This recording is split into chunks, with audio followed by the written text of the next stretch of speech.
Bienvenue, vous êtes au Musée des Beaux-Arts de Montréal et je voulais vous parler d'un programme spécialement pour vous que nous avons imaginé sur mesure pour nos amis et qui vous permettra de découvrir ou de redécouvrir vos trésors, vos joyaux, vos collections au travers des 5 pavillons du musée.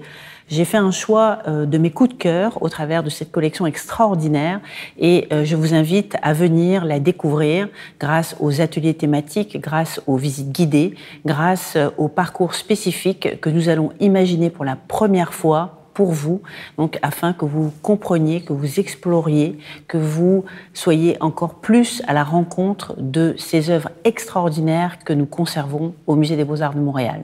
Alors voilà quelques choix spécialement choisi pour vous.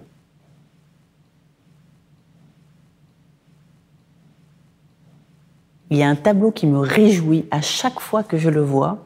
Il s'agit de cette femme qui accorde un luth avec un immense sourire par Gerrit van Honthorst.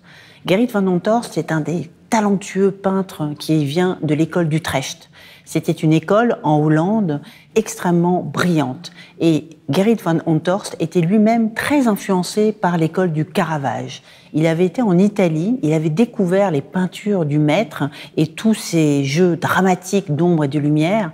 Et en fait, c'est ce qu'il a rapporté de retour de la péninsule italienne quand il est revenu après un passage par Londres et bien d'autres villes dans sa ville. Et là, on voit ces grands portraits de fantaisie extrêmement impressionnants avec cette femme chapeautée avec des plumes totalement extravagantes et un costume bariolé et qui est en train d'accorder son luth avec un immense sourire, toute d'en dehors. C'est un tableau qui pourtant porte une histoire très singulière, je dirais même assez dramatique.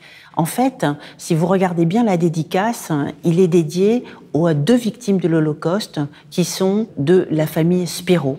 En fait, nous avions auparavant un tableau qui s'appelait le duet du même artiste qui avait été spolié à une famille originaire de Berlin et qui était des marchands d'art. Il s'est trouvé que le tableau que nous avions a été retrouvé, réclamé et restitué. Et tout ça s'est fait avec énormément d'émotion, vous pouvez l'imaginer, quand nous avons travaillé avec les ayants droit de cette famille. Nous avions une compensation qui nous permettait d'acheter une autre œuvre afin de remplacer la première. Et incroyable, en 2013, dans une foire d'art extraordinaire à Maastricht, on se retrouve face au tableau que vous avez devant les yeux. Et là, donc, on voit un tableau fait par le même peintre, exécuté la même année, et avec cette joie indescriptible. C'était vraiment le tableau qu'il nous fallait. Nous l'avons acheté, et maintenant, donc, il est sur nos murs, mais il porte par contre donc, la mémoire de la famille Spiro, à qui nous voulons toujours rendre hommage. Toutes sortes de secrets liés aux provenances. Si les œuvres pouvaient parler, elles nous diraient tant.